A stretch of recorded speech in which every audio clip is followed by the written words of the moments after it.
بسم اللہ الرحمن الرحیم۔ معزز سامعین اور معزز ناظرین، ہمارے یوٹیوب چینل تفہیم ادب کے ساتھ ایک دفعہ پھر آپ کی خدمت اقدس میں حاضر ہیں۔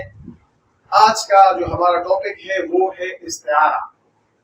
جیسا کہ آپ جانتے ہیں علم بیان کسے کہتے ہیں، اس کے بارے میں آپ کو علم بھی ہے کہ علم بیان باتوں کو، اپنے شعر کو، اپنے موقف کو خوبصورت انداز میں، خوبصورت الفاظ سے آراستہ و پیراستہ کرانے کا نام ہے۔ تو علم بیان 4 چیزوں پہ مشتمل ہے، 4 چیزیں علم بیان میں ہوتی ہیں۔ اس کے بعد بدیع کا وہ آئے گا انشاءاللہ تعالی۔ اس کے بعد علم بدیع کے بارے میں بھی ہم آپ کو بتائیں گے، لیکن علم بیان میں تشبیہ، استعارہ، مجاز مرسل اور کنایہ، یہ 4 چیزیں علم بیان میں آتی ہیں، علم بیان کے زیر بحث آتی ہیں۔ تشبیہ پہ ہم پہلے آپ کو بتا چکے ہیں، اس پہ ہم گفتگو کرا چکے ہیں۔ اب آج کا جو ہمارا ٹاپک ہے وہ ہے استعارہ۔ استعارہ کا جو لغوی معنی ہے وہ ہے مستعار لینا، ادھار لینا۔ اگر آپ کسی کہیں کہ بھئی مجھے 200 روپے مستعار دے دیں، تو اس کا یہ مطلب ہوگا کہ وہ شخص آپ کو 200 روپے ادھار دے گا۔ تو اس وجہ سے کہا جاتا ہے کہ لغوی معنی، یعنی اگر آپ لغت اٹھا کے دیکھیں، اگر آپ ڈکشنری اٹھا کے دیکھیں اور آپ استعارہ کے معنی ڈھونڈنے کی کوشش کریں تو آپ کے سامنے آئے گا ادھار لینا یا عاریتن لینا۔ عاریتن کہ آپ کو پیسوں کی ضرورت ہے، آپ اس سے رعایت لے لیتے ہیں، پھر آپ کو جب ضرورت نہیں ہوتی آپ پھر کسی کو واپس جو ہے وہ کر سکتے ہیں۔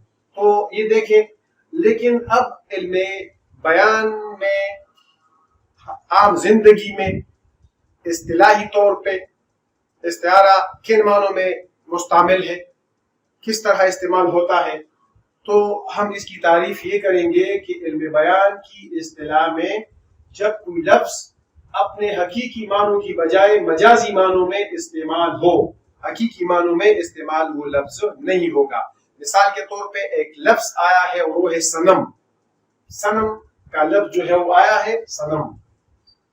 تو صنم کس کے لیے عام طور پہ استعمال ہوتا ہے؟ عام طور پہ محبوب کے لیے استعمال ہوتا ہے۔ دیکھیں، حقیقی معنوں میں تو صنم بت کو کہا جاتا ہے، لیکن مجازی معنوں میں اگر آپ صنم کا لفظ اپنے شعر میں استعمال کریں گے، صنم کہتے ہیں تیری بھی کمر ہے، کہاں ہے، کس طرف کو ہے، کدھر ہے، تو اس میں پھر یہ صنم کا لفظ جو ہے یہ مستعار لیا گیا ہے اور محبوب کے لیے بطور استعارہ استعمال کیا گیا ہے۔ پھر کیوں استعمال کیا گیا ہے؟ اس وجہ سے استعمال کیا گیا ہے کہ جس طرح صنم پہ یعنی بت پہ کوئی اثر نہیں ہوتا، عاشق اس کے سامنے روئے گا، دھوئے گا، منتیں کرے گا، لیکن بت پر ٹس سے مس نہیں ہوگا۔ اسی طرح اگر محبوب کے سامنے کوئی روتا ہے، دھوتا ہے، تو اس پہ عاشق کی آہوزاری کا مطلق اثر نہیں ہوتا۔ بہرحال آگے بڑھیں گے۔ علم بیان کی اصطلاح میں جب کوئی لفظ اپنے حقیقی معنوں کی بجائے مجازی معنوں میں استعمال ہو، لیکن اس میں ایک اور چیز کا بھی خیال رکھنا پڑے گا، اور وہ چیز یہ ہوگی اور اس کے حقیقی اور مجازی معنوں میں تشبیہ کا تعلق پایا جائے۔ تشبیہ کا تعلق، ایک قدر مشترک، ایک وجہ جامع جو ہے ان دونوں میں ضرور ہونا چاہیے۔ اب صنم میں اور محبوب میں کون سی قدر مشترک ہے؟ وہ قدر ہے بے حسی کی قدر مشترک۔ دونوں پہ اثر نہیں ہوتا، بت پہ بھی اثر نہیں ہوتا اور محبوب پہ بھی جو ہے وہ اثر نہیں ہوتا۔ تو یہ دراصل وہی قدر مشترک ہے جس کو تشبیہ کا تعلق جو ہے وہ کہا جاتا ہے، اسے استعارہ کہتے ہیں۔ بات آپ کی سمجھ میں آ گئی جی؟ جب کوئی لفظ اپنے حقیقی معنوں کی بجائے مجازی معنوں میں استعمال ہو اور اس کے حقیقی اور مجازی معنوں میں تشبیہ کا تعلق پایا جائے تو اسے استعارہ کہتے ہیں۔ اب دیکھیں مثالیں دیکھیں جی۔ مثلا جنید شیر ہے، فاکہہ چاند ہے۔ اب ان مثالوں میں جنید کو شیر کے لیے، جنید کا لفظ جو ہے وہ شیر کے لیے مستعمل ہے۔ دیکھیں ان مثالوں میں شیر اور چاند دونوں، شیر اور چاند کا لفظ استعارہ ہے۔ شیر کا لفظ بھی قرض لیا گیا ہے اور چاند کا لفظ بھی قرض لیا گیا ہے۔ کس کے لیے؟ اور مجازی معنوں میں دونوں کا استعمال ہوا ہے، کیونکہ جنید حقیقت میں شیر نہیں ہے۔ فاقہہ حقیقت میں چاند نہیں ہے. اس وجہ سے یہ دونوں مجازی معنوں میں استعمال ہوئے ہیں. جنید اور شیر یہ ایک مثال، فاقہہ اور چاند یہ دوسری مثال. دونوں مثالوں میں تشبیہ کا تعلق پایا جاتا ہے، کیونکہ جس شعر میں بہادری پائی جاتی ہے اسی طرح کی بہادری جنید میں بھی موجود ہے. لیکن وہ چیز جو تشبیہ کا تعلق ہوتا ہے وہ استعارہ میں واضح طور پہ لکھا نہیں جاتا، وہ اس کے پس پردہ رہتا ہے. اب استعارہ کی مثالیں اور استعارہ کی تعریف سمجھنے کے بعد آپ اور ہم آئیں گے استعارہ کے ارکان کی طرف کہ استعارہ کے کتنے ارکان ہیں. جس طرح عام طور پہ تشبیہ کے 5 ارکان ہیں، یا عام طور پہ اس کو 4 میں جو غرض تشبیہ اور وجہ جامع ہے ان کو بعض لوگ ایک ہی مانتے ہیں، لیکن بہرحال 4 ہیں ارکان تشبیہ. لیکن یہاں پہ ہم بات کریں گے ارکان استعارہ کی. اراکین کون کون سے ہیں جی؟ استعارہ کے 3 ارکان ہیں جی. 3 کون کون سے ہیں؟ نمبر 1 مستعار لہو، نمبر 2 مستعار منہو، نمبر 3 وجہ جامع. مستعار لہو کی پہچان کیا ہے، پھر مستعار منہو کی پہچان کیا ہے، اور پھر وجہ جامع کی پہچان کیا ہے. اس کو آپ سمجھنے کی کوشش کیجیے. دیکھیں نمبر 1 مستعار لہو کی پہچان کیا ہوگی؟ وہ شخص یا چیز جس کے لیے کوئی لفظ مستعار لیا گیا ہو. وہ شخص یا چیز جس کے لیے کوئی لفظ مستعار لیا گیا ہو، مثلا جنید اور فاقہہ. یہ پہلے جو آئیں گے یہ کیا ہوں گے؟ یہ مستعار لہو ہوں گے. نمبر 2 مستعار منہو، وہ شخص یا چیز جس سے جس کے لیے اور جس سے کوئی لفظ مستعار لیا گیا ہو، مثلا شیر اور چاند. شیر اور چاند یہ دونوں کیا ہے؟ یہ اس میں پھر مستعار منہو ہے. دیکھیں شیر اور چاند. اب ان 2 مثالوں کے درمیان، جنید اور شیر کے درمیان، فاقہہ اور چاند کے درمیان وجہ جامع کیا ہے؟ قدر مشترک کیا ہے دونوں کے درمیان؟ کیوں اس کو جو ہے تشبیہ دی گئی ہے؟ کیوں جنید کے لیے شیر کا لفظ استعمال ہوا ہے اور فاقہہ کے لیے چاند کا لفظ کیوں استعمال ہوا ہے؟ اس کی وجہ کیا ہے؟ وجہ جامع. اس کی وجہ یہ ہے کہ وہ مشترک کا صفت یا جو خوبی جو مستعار لہو اور مستعار منہو، مستعار لہو مستعار منہو، مستعار لہو مستعار منہو میں پائی جاتی ہے، وہ میں پہلے بھی آپ کو بتا چکا ہوں، میں عرض کر چکا ہوں کہ وہ چیز واضح طور پر لکھی ہوئی نہیں ہوگی، لیکن وہ اس کے پس پردہ موجود ہوگی. یہ اس کا حسن ہے، استعارہ کا یہ حسن ہے. تو دیکھیں یہ بہادری اور خوبصورتی، شعر میں بھی بہادری ہے، جنید میں بھی بہادری ہے، فاقہہ میں بھی خوبصورتی ہے، اور چاند میں بھی خوبصورتی ہے. تو اس کی اور ڈھیر ساری مثالیں ہیں. ہم نے صنم کا لفظ بطور استعارہ استعمال کیا ہے کہ جو محبوب کے لیے استعمال ہوتا ہے.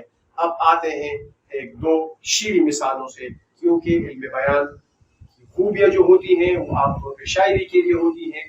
ایک شاعر اپنے کلام کو خوبصورت بنانے کے لیے، اپنے کلام کو فصاحت اور بلاغت اس میں تغزل شامل کرنے کے لیے علم بیان کی ڈھیر ساری خوبیوں کا سہارا لیتا ہے. تو اب آتے ہیں 2-4 شعری مثالیں آپ کے سامنے رکھتے ہیں. اب آتے ہیں ڈھیر ساری شعری مثالیں موجود ہیں. اردو ادب کا جو شاعری کا سنہرا دور ہے، میر سودا، میر حسن، وہاں سے لے کے آج تک مختلف شعراء نے اپنے کلام کو خوبصورت بنانے کے لیے، جامع بنانے کے لیے، مؤثر بنانے کے لیے علم بیان کے اسی رکن استعارہ کا مسلسل استعمال کیا ہے. دیکھیں میر کا شعر ہے، اور اس عشق یہاں تک کہ اے بت تجھے نظر میں سبو کی خدا کر چلے. میں نے پہلے بھی کہا ہے اس میں جو بت کا لفظ ہے، بت یہ جو ہے مستعار لیا گیا ہے، مستعار. اور یہ کس کے لیے مستعار لیا گیا ہے؟ یہ محبوب کے لیے مستعار لیا گیا ہے کہ بتوں کی عام طور پہ پوجا کی جاتی ہے، بتوں کی عام طور پہ پرستش کی جاتی ہے، عبادت کی جاتی ہے تاکہ وہاں سے کوئی رسپانس آ جائے. لیکن اے میرے محبوب میں نے آپ کی اتنی زیادہ پرستش کی کہ اب سبھی لوگ آپ کی خدائی کو مانتے ہیں، نظر میں سبوں کی خدا کر چلے. ٹھیک ہے، وہ اس کا شعر ہے پشتوں کا. ننٹو پولس دہاغ محبوبہ سندری وائی، اجمل خٹک صاحب کا شعر ہے. ننٹو پولس دہاغ محبوبہ سندری وائی، خٹک چی بدزان سرا جڑ لکلا کلا. تو یہ نظر میں سبوں کی خدا کر چلے. تمام لوگ آج آپ کی تعریف کر رہے ہیں، لیکن اس کے باوجود آپ مجھ پہ مہربان نہیں. دیکھیں وہی بات ہے کہ مجھ پہ بھی کوئی اثر نہیں ہوتا، میر کی آہوزاری کا اس کے محبوب پہ بھی کوئی اثر جو ہے وہ نہیں ہوا ہے. دیکھیے ایک اور شعر جو عام طور پہ آج کل بہت پاپولر بھی ہے، مستعمل بھی ہے. بہت سے لوگ اردو کے لیے، ہمارے بہت سے بھائی، ہماری بہت سی بہنیں، ہمارے بہت سے چاہنے والے اردو کے عاشق. دیکھیں چاند چہرے مجھے اچھے تو بہت لگتے ہیں، چاند چہرے مجھے اچھے تو بہت لگتے ہیں، لیکن کیا ہے عشق میں اس سے کروں گا جسے اردو آئے. اردو ہمیں آتی بھی نہیں ہے، کوشش کرتے ہیں اور آپ کو تو آتی ہے الحمدللہ. تو آپ چاند چہروں سے محبت کریں. وہ چاند چہرے آپ کو کہاں ملیں گے؟ آپ کو اردو میں ملیں گے، اردو لٹریچر میں ملیں گے، اردو بولنے والے، اردو پڑھنے والے، اردو چالنے والے. دیکھیے چاند چہرے، یہاں پہ ان حسین لوگوں کی جو ہے وہ تعریف کی گئی ہے. چاند چہروں کا مطلب کیا ہے؟ چاند چہروں کا مطلب یہ نہیں ہے کہ ان کے چہرے واقعی چاند کی طرح بڑے بڑے ہوتے ہیں، یہ ہوتے ہیں، لیکن جو اردو بولنے والے ہوتے ہیں وہ خوبصورت چہروں والے ہوتے ہیں، وہ خوبصورت ان کی زبانیں خوبصورت ہوتی ہیں، ان کا لہجہ بہت زیادہ خوبصورت ہوتا ہے. لیکن یہ کہتے ہیں کہ میں چاند چہروں خوبصورت حسینوں. یہاں پہ چاند چہروں کا جو چاند چہرے ہیں یہ مستعار لیا گیا ہے حسین لوگوں کے لیے، حسین لوگوں کے لیے مستعار لیا گیا ہے. شاعر کہتے ہیں کہ مجھے حسین اچھے لگتے ہیں، حسن سے مجھے بہت زیادہ پیار ہے، لیکن مجھے عشق کس کے ساتھ ہوگا؟ مجھے عشق کن کے ساتھ ہوگا؟ جو اردو بولتے ہیں، جسے اردو جنہیں اردو بولنے آتی ہے. ٹھیک ہے جی. اب دیکھیں میر مرزا دبیر کا شعر ہے، مشہور شعر ہے جو کئی دفعہ آپ نے بھی سنا ہوگا، آپ نے پڑھا بھی ہوگا. مرثیہ کا شعر ہے. کس شعر کی آمد ہے کہ رنگ کام رہا ہے، رنگ ایک طرف شرح کون کام رہا ہے. انتہائی مبالغہ آمیزی ہے. حضرت امام حسین رضی اللہ تعالیٰ عنہ کا واقعہ ہے، اور یہاں جو شعر ہے وہ امام حسین رضی اللہ تعالیٰ عنہ کے سوتیلے بھائی کے لیے استعمال کیا گیا ہے. کہتے ہیں اس کو شعر سے جو ہے مستعار لیا گیا ہے، شعر کا لفظ ان کے لیے مستعار لیا گیا ہے کہ کس شعر کی آمد ہے. یہ جو میدان جنگ ہے، اور میدان جنگ کو تو چھوڑیں، کربلا کا پورا علاقہ تو چھوڑیں، جو قرآن آسمان ہے وہ بھی خوف کی وجہ سے جو امام حسین رضی اللہ تعالیٰ کا سوتیلا بھائی ہے وہ وہاں پہ آ رہے ہیں، اور اس سے سارا کا سارا جو ہے ادھر ادھر کانپ رہا ہے، سارا کا سارا ماحول جو ہے خوف میں مبتلا ہے. تو ان کی بہادری کی وجہ سے شعر کا لفظ اس کے لیے مستعار لیا گیا ہے. شاعر مرزا دبیر نے شعر کا لفظ جو ہے مستعار استعمال کیا ہے ان کے لیے، وہ جو امام حسین رضی اللہ عنہ کا سوتیلا بھائی ہے. تو اس طرح کی ڈھیر ساری مثالیں اور بھی موجود ہیں، وقتاً فوقتاً آپ کے سامنے سے گزری بھی آپ کے سامنے آئیں گی بھی. صنم کے پاک چہرے پر جو دل ہے چھو لے اس کو، صنم کے پاک چہرے پہ جو دل ہے چھو لے اس کو، کہ بوسہ حجر اسود کا فرض ہے ہر مسلمان پر.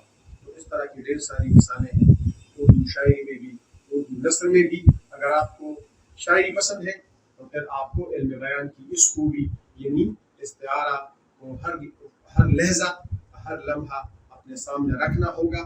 اس کا استعمال آپ کے علم کو، اس کا استعمال آپ کے بیان کو، اس کا استعمال آپ کے شعر کو حسن بھی بخش سکتا ہے، اور آپ کے شعر میں فصاحت و بلاغت بھی لا سکتا ہے. امید ہے آپ کو ہماری یہ ویڈیو پسند آئی ہوگی. انشاءاللہ تعالیٰ بہت جلد ڈھیر ساری ویڈیو کے ساتھ آپ کی خدمت میں پھر حاضر ہوں گے. تب تک کے لیے اجازت، لیکن تفہیم ادب کو سبسکرائب کرنا بھی نہ بھولیے گا، تفہیم ادب ٹی وی کو دیکھنا بھی نہیں بھولیے گا، اور تفہیم ادب ٹی وی کو اپنے دوستوں کے ساتھ اور ان علم پرور اور علم دوستوں کے ساتھ جو ہے وہ شیئر بھی کیجیے، جو اس طرح کی شاعری کو، اس طرح کے علم کو، اس طرح کے اردو ادب سے شغف رکھتے ہیں، اس طرح کی اردو ادب سے شغف رکھتے ہیں، ان سے عشق